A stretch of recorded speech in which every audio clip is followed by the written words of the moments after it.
Join me today as we explore practical tips and playful insights for keeping track of life's adventures while embracing the whimsical world of memory lapses. From memory-boosting strategies to organizational hacks, this episode is your go-to guide for thriving in midlife and beyond. Live, learn, and rediscover the joy of living fully present in the moment. In our mixtape series, this one is called Don't You Forget About Me. Welcome to Life Repurposed. This is where midlife meets inspiration, practical guidance, and renewed purpose amid life's evolving chapters. We navigate faith questions and messy, uncertain twists with humor and a commitment to pursue treasure even in the hard stuff. I'm your host, Michelle Rayburn, the author of books and Bible studies about finding hope in the trashy stuff of life.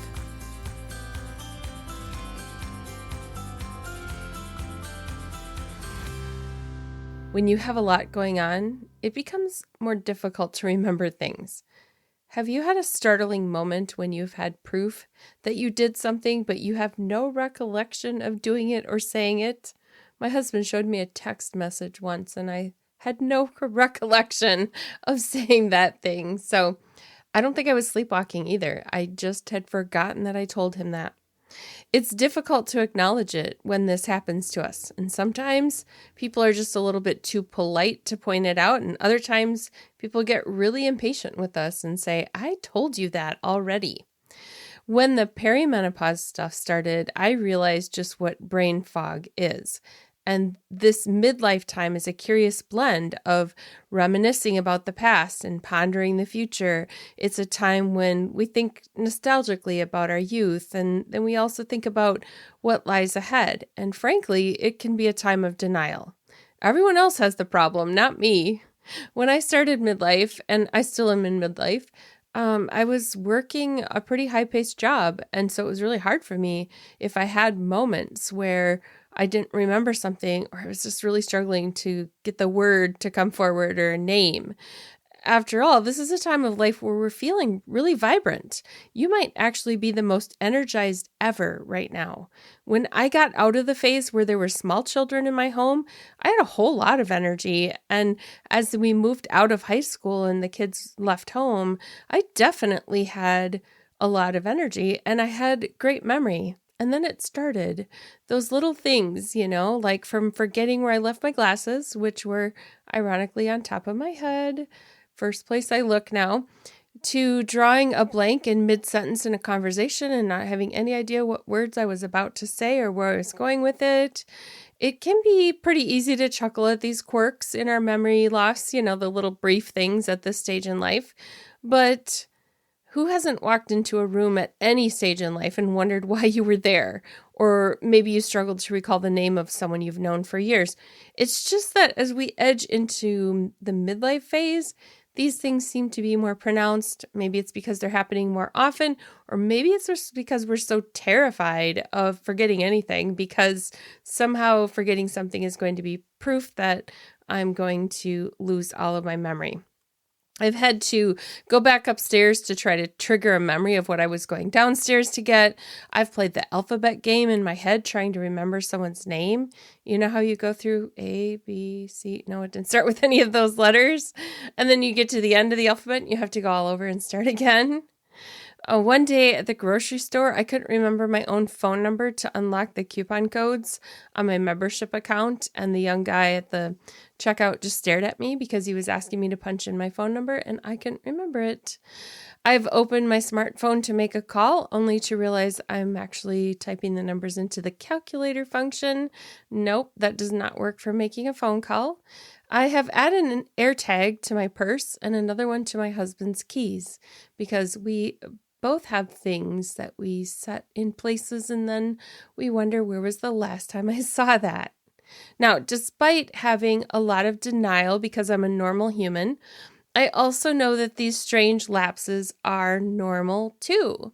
So if you're starting to experience forgetfulness, sometimes it's just because you're so overwhelmed. I had a certain amount of that when my children were really small and I was Actually, in between having my first baby and the second, I went back to working as a nurse for a little while, not full time, but just on call. And I just remember being so sleep deprived and then coming home and not being able to sleep because I was afraid I had forgotten something important at work.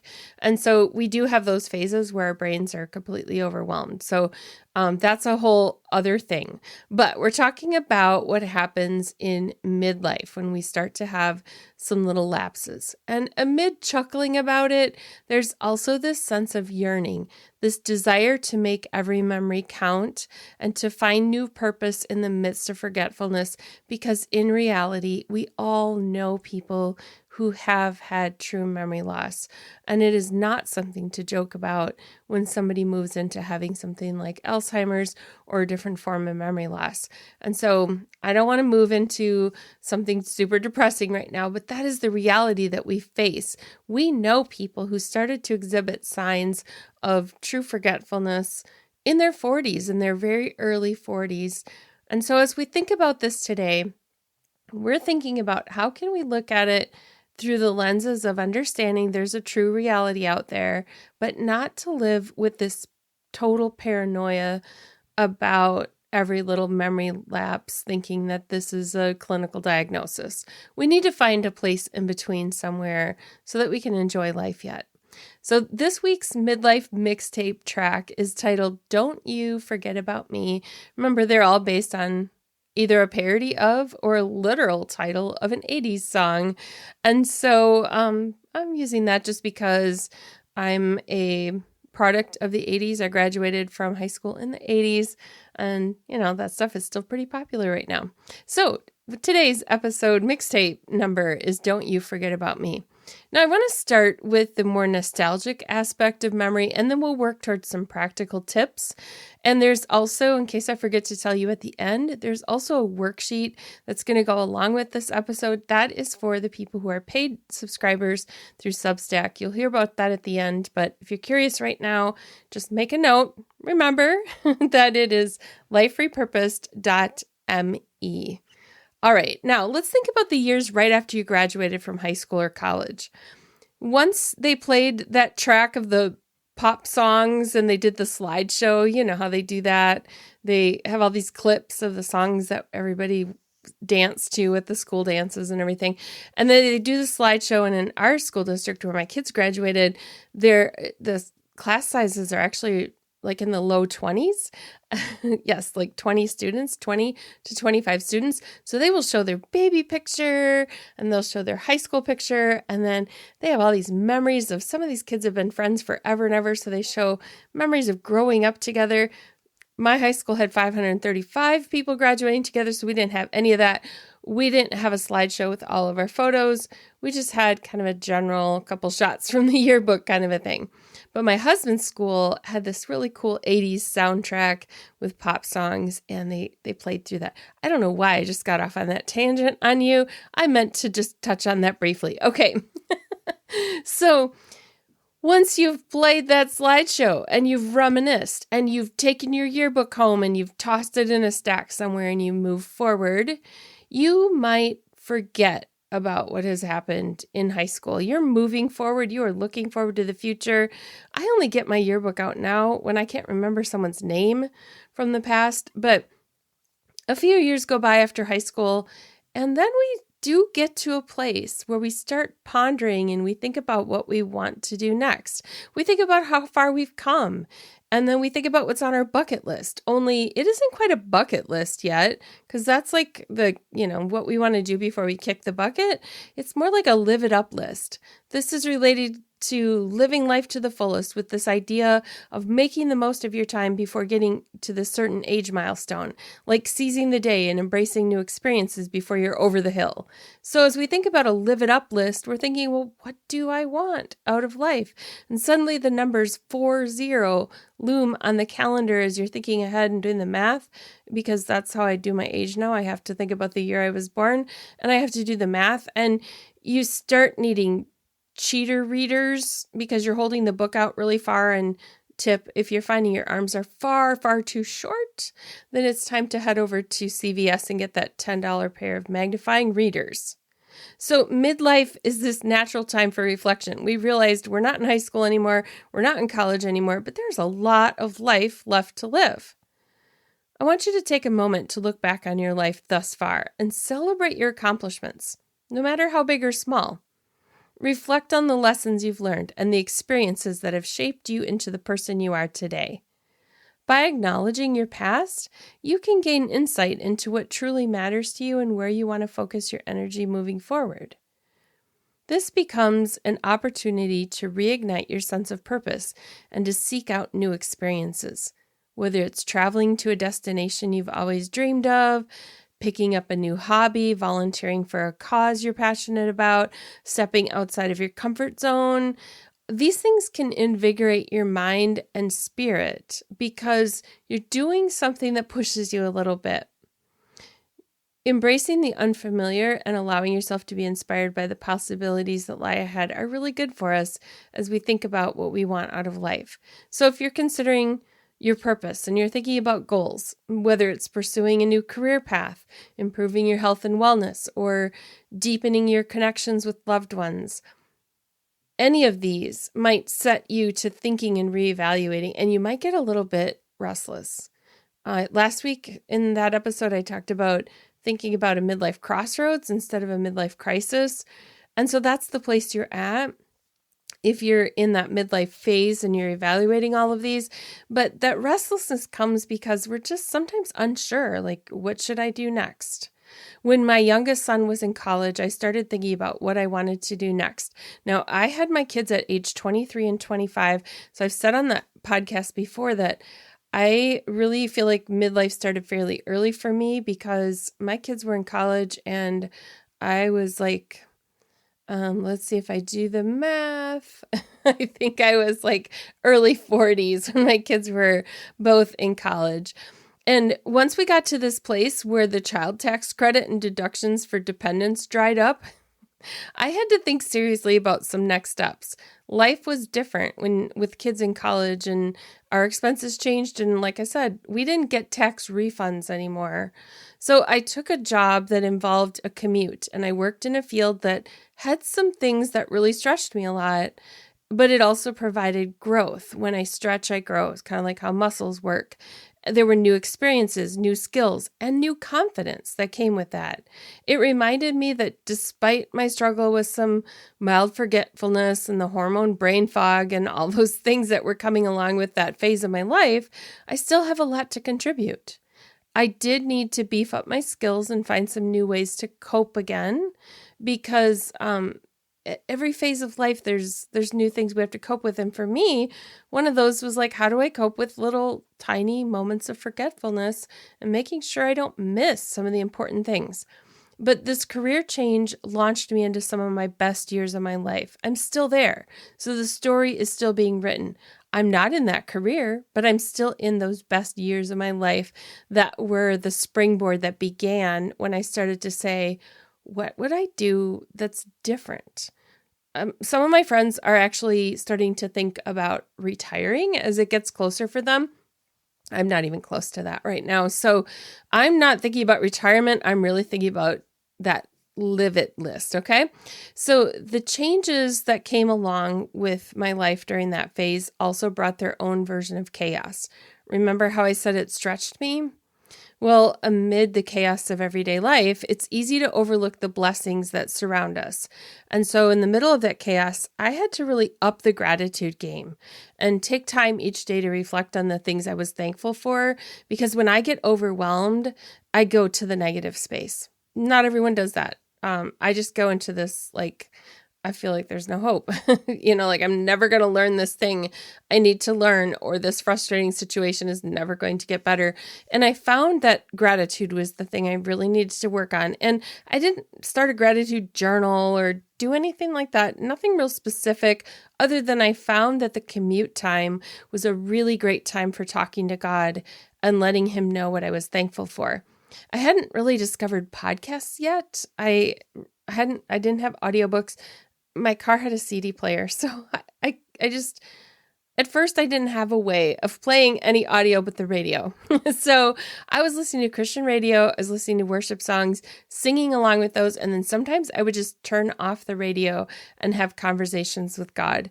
And so the gratitude conversations kind of went like, thanking him for the warmth of the sun on my face after going for a walk after work. I'd put my tennis shoes on and walk before I went home because it would be dark out when I got home. I thank him for the beautiful sunset on the way home, or the simple pleasures of a delicious iced coffee that I picked up to have in the car on the way home, or my husband waiting for me at home and knowing that he was making dinner that night. Expressing gratitude shifted my perspective and brought joy. There's a psalm that I love. I love all the psalms, but there's one, Psalm 103 by King David, where the first couple of verses say this: "Let all that I am praise the Lord with my whole heart. I will praise his holy name. Let all that I am praise the Lord. May I never forget the good things he does for me. He forgives all my sins and heals all my diseases. He redeems me from death and crowns me with love and tender mercies. He fills my life with good things. My youth is renewed like the eagles." The Bible is full of reminders. These are reminders that tell us to remember and not forget what God has done.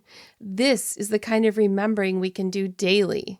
And it's very important to dealing with a lot of the things that come up in midlife, is that as we navigate those twists and turns, we realize we don't have to be defined by the changes that aging brings. And despite some forgetfulness, we have a capacity for growth, resilience, and newfound purpose. And so for me, focusing on God and his goodness and praising him and remembering the things he has done is a big part of that. It also never hurts to laugh at yourself. So there's some comedy in forgetfulness. So go ahead and laugh at life's absurdities. Tell a friend about the silly thing you just did. Don't try to hide it, because we all have these things. So your midlife may or may not bring its fair share of memory mishaps, but it also offers the chance to rediscover ourselves. We can forge new connections and pursue our passions with renewed energy. We can navigate this vibrant stage of life with grace, resilience, and a sense of adventure. After all, the best memories are yet to be made, and the journey is just beginning. So now that we've established the nostalgic side of this, let's look at some tips for remembering. Amid the laughter, there's a hint of frustration. It's not always easy to brush off forgetting important appointments or misplacing essential items.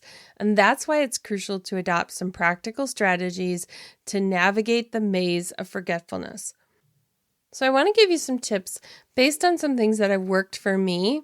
And I hope that you will just kind of look through this list. And that's where the bonus worksheet comes into. It helps you kind of process through some next steps and some action steps too. But let's look at some ways that you can utilize the tools that you have to improve your memory and to set yourself up for success. So the first one for me is embrace the power of your smartphone.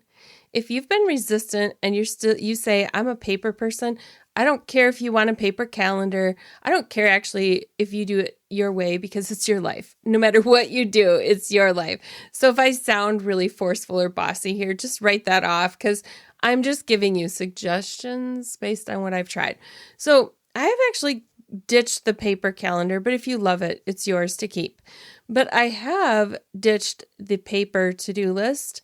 And I would encourage you to embrace your smartphone for some different reasons. First, because I have my phone and my computer linked when I'm sitting working at my computer or doing something, I can take a note and it will show up on my phone, and I can just pick it up and continue when I'm on the phone. And so when I'm using lists on the phone, it's just so helpful because I have this digital source that goes wherever I go. And whether it's a to-do list or a grocery list or a list of upcoming appointments, which I generally put in the calendar, but if you keep those on a list, jotting things down can help declutter your mind and ensure that nothing slips through the cracks. And when you have it down somewhere, then you feel like, okay, good, I don't have to keep worrying about forgetting it. But then where did I put it? And that was the issue. Post-it notes fall behind the refrigerator and all kinds of crazy things. And so if I'm diligent about taking notes in my phone, then I can remember things later. So it might be someone's name because I want to remember their first name and last name later after they walk away. I've done this at church. It might be something I need to do. And it might be some brainstorming. And in my phone, those lists can have names, and so they don't have to be in one massive list. There's little categories for them. And when I do a grocery list, I do the one with the little check dots. And so when I'm at the store shopping, I can just boop, boop next to the little things and check off that I got those things. Now, the other thing I do with the notes and the calendar in my smartphone is I create reminders with alarms that go off. So sometimes I need to have an alarm that goes off the day before just to remind me something's coming up, and sometimes it's the hour before. So I actually will set one before a Zoom call, before a phone call, before I have to leave the house for an appointment. I will do these little alarms that go off in the calendar or in my phone. They startle me when they go off, but it's great because I could get going on something and really lose track and then miss something. So I told you I've ditched the paper lists mostly because they make a lot of clutter. And the beautiful thing about having digital lists in my phone is that they're searchable. So if I'm looking for a specific word and I know it's on a list, I can search it and find it. So that makes it so much more helpful than searching through a bunch of little pieces of paper. So I told you that I use the calendar and use the reminders in there as well. And I set up reminders for upcoming tasks, meetings, deadlines. I synchronize the calendar with other devices so that the calendar is always up to date on my computer and my phone. And I've even used those alarms for medications, praying for a friend. So if somebody tells me they're having surgery at a certain time, I will put an alarm in my phone so I remember to pray for them at that time. If I'm on an antibiotic for 10 days, I will put the morning and evening dose into alarms in my phone so that I remember to take those. Those are some of the ways I use it. Here are some other ways that you can use your smartphone. Some of them I use, some of them I don't. So you can do voice memos when you're out and about. I can actually speak to my phone and just tell it while I'm driving. Take a note and remember this thought. I'm not going to say it right now or my phone will open while I'm talking. But this can be helpful if you're on the go and you don't have time to type. Some people use location-based reminders. This is where they take advantage of getting an alert when they arrive at a specific location, and it reminds them to pick up items when they get to that place. I have not done that, but if you use that in combo with your location, you can do that. I do use my electronic devices, my phone, for password management. And I'm not talking about leaving a list in the phone. I'm talking about using the encrypted vault that comes with it for keeping those passwords. You do not have to keep them all in a little notebook where you can't remember which password goes to which. And you do not need to keep them on slips of paper next to your computer. You can keep them in, whether you have a Android phone or an Apple one. I happen to use the Apple one, which is called a keychain, and it is a safe and encrypted way of keeping your passwords. There are also apps on your phone for keeping track of health habits. If you like to monitor those things, exercise, sleep, nutrition, medications, if you're on something that is really crucial for you to remember, you have a place in the health habits there on your phone. There are some other things you can do with your smart device that will help with managing some remembering things as well. Your smartphone's camera can be a digital document scanner. And so if you have receipts and documents and notes and you don't want to be trying to find the paper later, you can take photos of it and store those on your device. You can share with family and collaborate. So my husband and I actually have multiple calendars within the calendar. So if that makes sense, I have a work calendar, but I also have a family calendar, and I share that one with my husband, and we can both see what's on that one in our phones. That's very helpful because if I tell my husband we have something coming up, I can put it on a calendar where he can see it too. And that's a lot better than me having to tell him 100 times that we have this thing coming up. There are also mindfulness and relaxation apps. If you need to reduce stress and you need a reminder, you can set reminders on your phone to take a moment to breathe deep, one that reminds you it's time to stretch and get up, and ones that tell you it's time to go to bed. So that leads us into the next thing. So we just talked about what you can do with your smartphone and some of the features. Before we get into the next thing, I want you to have an open mind about this and be willing to try something new. Be willing to try your smartphone. It is not just for making phone calls. It is not just for scanning social media. It is also a really big tool that you're carrying around in your pocket. And for me, it has been very helpful in keeping track of things and helping me remember. Now, this links right into the idea of routines. So the second thing we're going to talk about is routines. Some people will say that consistency is a key in midlife. Establishing daily routines not only adds structure to your day, but it also helps reinforce memory.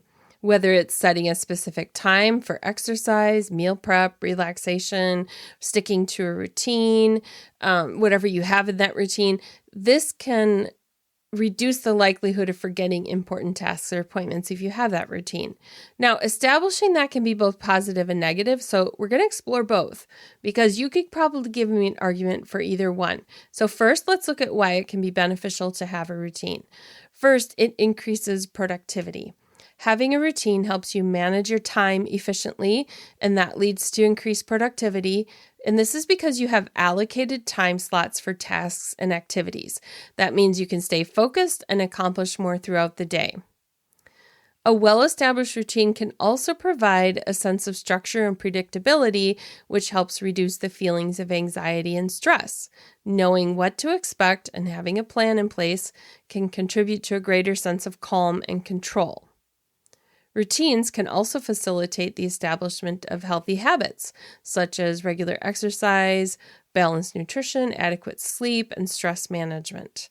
By incorporating these into your daily routines, it can improve your overall health and well-being.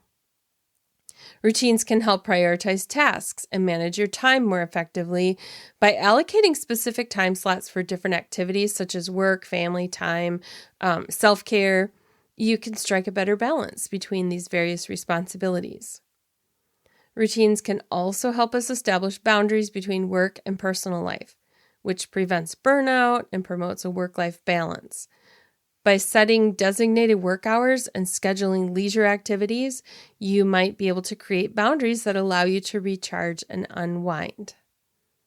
Now, I said there are positive and negative. I just went over some of the positive things about having a routine, but when you try to convince me, I might say, I'm not so sure about that because a routine sounds a lot like being stuck in my ways and I'm not going to try anything new. If a routine is making you more and more resistant to trying new things, then you might want to rethink it. I have found that changing things up does keep my brain sharp. It's why I move things around in the house, which drives my husband nuts because I move things in the kitchen. I like to rearrange furniture. And so let's go over some of the things that can be negative if we get too stuck in our routines. First, following the same routine day in and day out can lead to feelings of monotony and boredom. You might find yourself stuck in a rut, lacking excitement, and lacking variety in your life. Routines can be rigid. It can leave little room for spontaneity and unexpected opportunities, which means you're finding yourself saying no when there are social opportunities that come up. If you adhere strictly to your routines, you might miss out on some new experiences or have trouble adapting to changing circumstances. A strict routine can stifle creativity and innovation. You might become complacent and resistant to trying new things if you're focused on sticking to your established schedule. And over-reliance on routines can make us resistant to change. You may struggle to adapt to new situations or embrace new opportunities if you disrupt your established routines. Use your grumpiness meter to gauge how you feel about that. I find that I get kind of grumpy sometimes when people are disrupting me a little bit, and that's actually a good sign that I probably should be interrupted more, because if I'm finding myself more and more grumpy about getting out of my routine, then I'm a little stuck in it. So routines can be a benefit and a bother. And finding a balance between structure and spontaneity is the key to maximizing the benefits of routines while minimizing their drawbacks. Now, let's talk about organization for the third thing. I mentioned having air tags for some of our things. Let's talk about what do we do if we can't find stuff. Now, a lot of this is because we set things down and we don't remember where they are. But that memory has a hard time firing if things aren't always in the same place, or if there's so much clutter that it's impossible to find that stuff, and so we can't even trigger the memory. So our first order of business is to stay organized. This is going to be your first line of defense.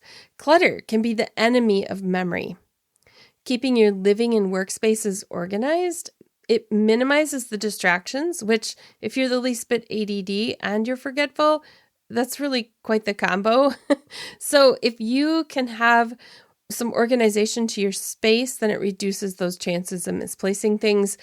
Designating specific areas for commonly used items like keys, wallets, phones, and then we need to make a habit to return them to the designated spots. And this is the thing. It takes a step to return things to where they belong, but this is where routines work in your favor. We talked about digital organization a little bit ago here, so let's talk about time. One of the things I do is I block time. I've dedicated time during the day. I use that digital calendar to slide some blocks of time around. And this is like not only for work, it's leisure time, exercise, errands, and other priorities. And it really helps me to remove some of the clutter from how I manage my time. It makes me more efficient, and this is how I get a lot done. I'm more productive now than any time in my life. I don't take a lot of spontaneous calls. I try to stay focused on tasks. And speaking of tasks, identify your top priorities and focus your time and energy on tasks that align with your goals and values. If you tackle the high priority tasks first, then you maximize your productivity and your efficiency. This is hard to do when there's a lot of things going on, and I have flexibility. I have to remember to do that.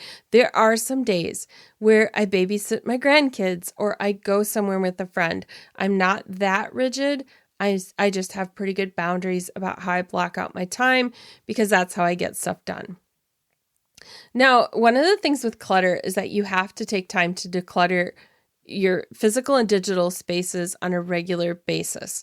This means purging items you no longer need or use, organizing your belongings in designated storage areas and not just shuffling things around, but really organizing them, and establishing systems for managing items that you have, whether that's things you already own or when you get something new, like where do I put the groceries after I shop?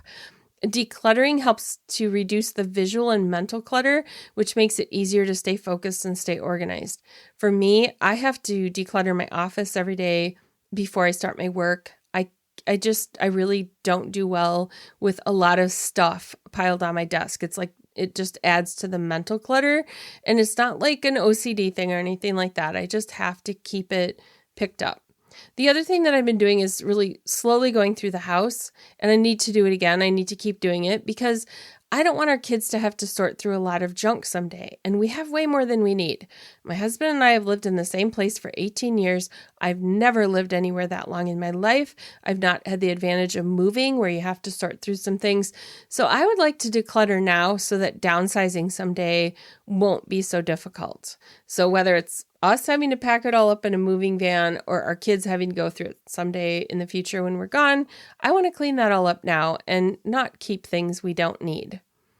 When you keep your space, your kitchen space, your office space, your garage space, wherever it is you like to spend your time, your craft room, when you keep that clean and organized and clutter-free, it promotes your productivity, it promotes your focus, your inspiration.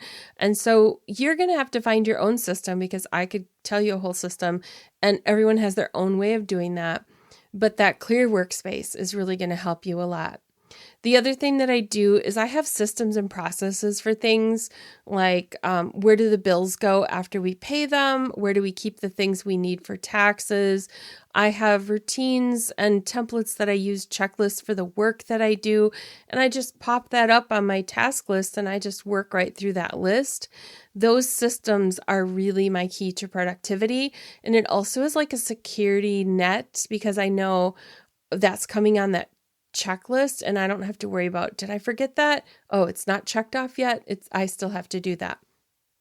The last thing under this one is that sometimes we have to delegate and outsource a little bit. There are things that my husband and I did DIY for a long time, and we're outsourcing a few of those things. Like one of them is my husband is perfectly capable of changing my oil. I mean, he knows how to change out a complete engine, but I've been getting it done at the dealer because my husband doesn't have to mess with it, doesn't have to clutter up his calendar. And I can go there with my laptop and get a little work done.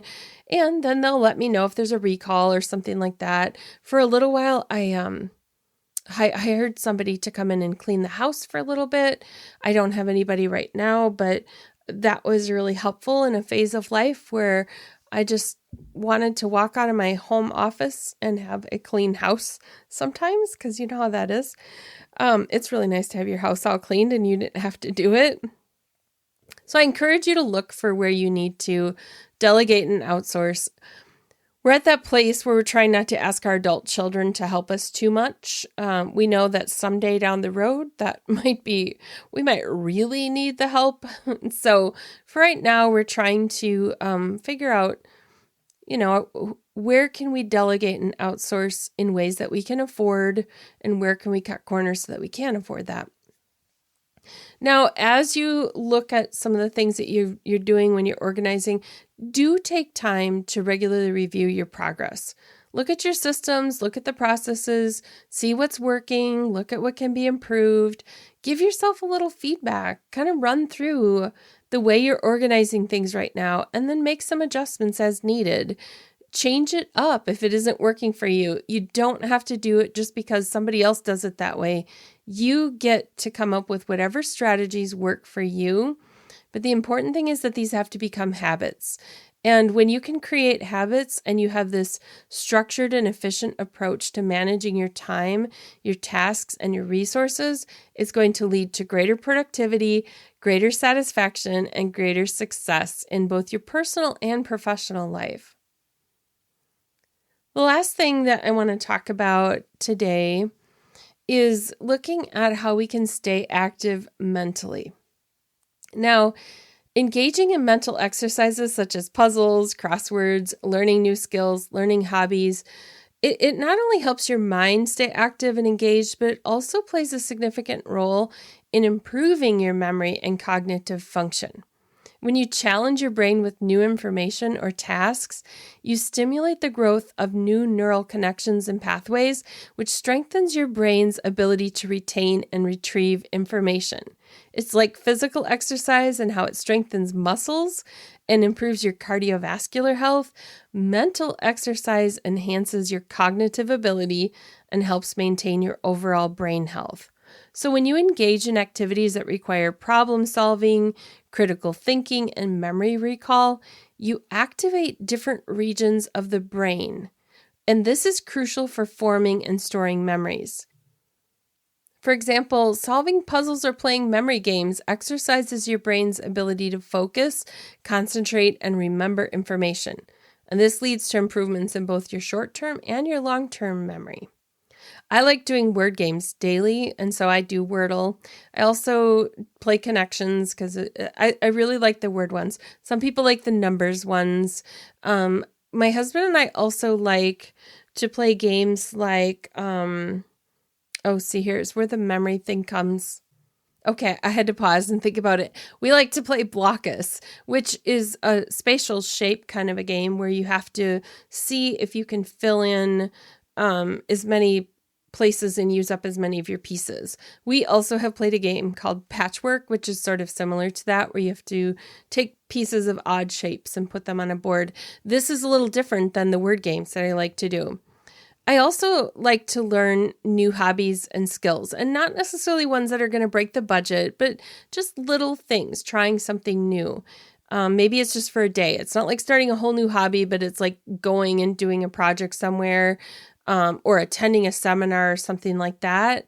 So whether it's learning to play a musical instrument, maybe you want to do something like that where it's really more intensive. Maybe you want to master a new language, or try something creative like painting or photography, or maybe just attending a seminar and getting knowledge and skills. All of those things strengthen those neural connections and promotes that stretchiness of the brain's ability to reorganize and rewire itself in response to learning. Engaging in mentally stimulating activities has been shown to reduce the risk of cognitive decline and age-related memory loss. Research suggests that individuals who regularly challenge their brains with intellectually stimulating activities have a lower risk of developing dementia and Alzheimer's later in life. By maintaining an active and engaged mind, you can help preserve cognitive function and promote healthy aging. So keep your mind active and engaged. It's one of the best ways to invest in your long-term brain health. As you navigate the maze of remembering, don't forget to take a moment to pause, breathe, and savor the present. After all, memories are not just about remembering. They're about living fully in the moment and creating new experiences to cherish for years to come. In the grand symphony of life, forgetting a few notes doesn't mean the end of the melody. It simply adds a touch of improvisation to the tune. As we journey through this symphony, it's important to remember that vitality knows no age limit. While forgetfulness may occasionally steal the spotlight, it's just one part of the beautiful masterpiece of experiences that make up our lives. So friends, take heart and embrace the journey with gusto. Remember, you have countless years of vitality ahead, brimming with opportunities for growth, adventure, and new beginnings. Yes, there may be moments when you misplace your keys or you draw a blank on a name, but those moments are small ripples in the vast ocean of possibilities that lie before you. I encourage you to celebrate each day as a chance to create memories, pursue passions, and connect with the world around you. Whether you're mastering a new skill, embarking on a journey of self-discovery, or simply savoring the joy of being alive, remember that the best is yet to come. So laugh at all the quirks of memory, cherish each moment, and revel in the boundless potential that awaits you. After all, forgetfulness may be part of the journey, but it's certainly not the destination. So march to the beat of your own drum, dance to the rhythm of life, and embrace the symphony of possibilities that awaits. The stage is set, the spotlight is yours, so go ahead, let your light shine bright. You have plenty of vitality left to illuminate the world. Just a reminder, there's a worksheet for this episode for the monthly subscribers for Life Repurposed. You'll find that at liferepurposed.me on Substack. Once you pay to subscribe, you have access to all the bonus content, anything I've created in the past, and the things I continue to create. This time, it's a memory boost worksheet with some ideas for setting some goals and action steps, so I hope you enjoy that. Thank you so much for those who are paid subscribers. It really helps with supporting the production of not only this podcast, but the written content that goes out regularly on Substack. Thank you so much for being here today. I hope you have a great week, and I will see you next week. Thanks for listening to Life Repurposed. Would you like more? Check out the Life Repurposed magazine on Substack and get resources, weekly musings, and conversations with others. Just go to liferepurposed.me.